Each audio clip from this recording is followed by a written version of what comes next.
So today we'll be discussing about math operations. On the platform down below in the navigation bar, you can find for the app marketplace here. You can search for math operations.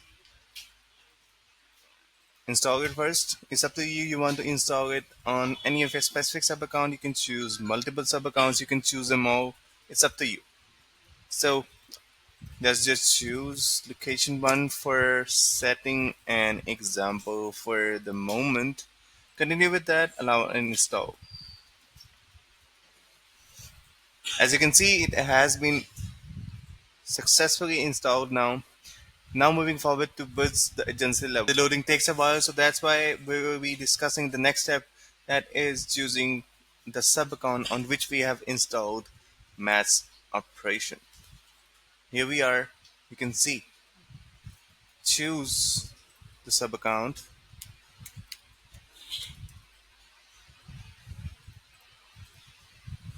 Here we are on the sub account now. The next step will be moving forward towards the automations to create a workflow and to check on the actions are working correctly or not. Create a workflow and start from scratch. Here we are in our workflow builder. Let's just create a new action with math operations.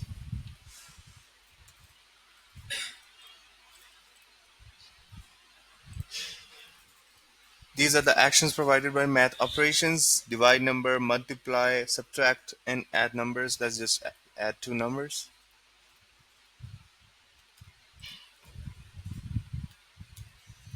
Save this action. Now we'll be testing our workflows. Choose any of your contact and head towards the execution logs.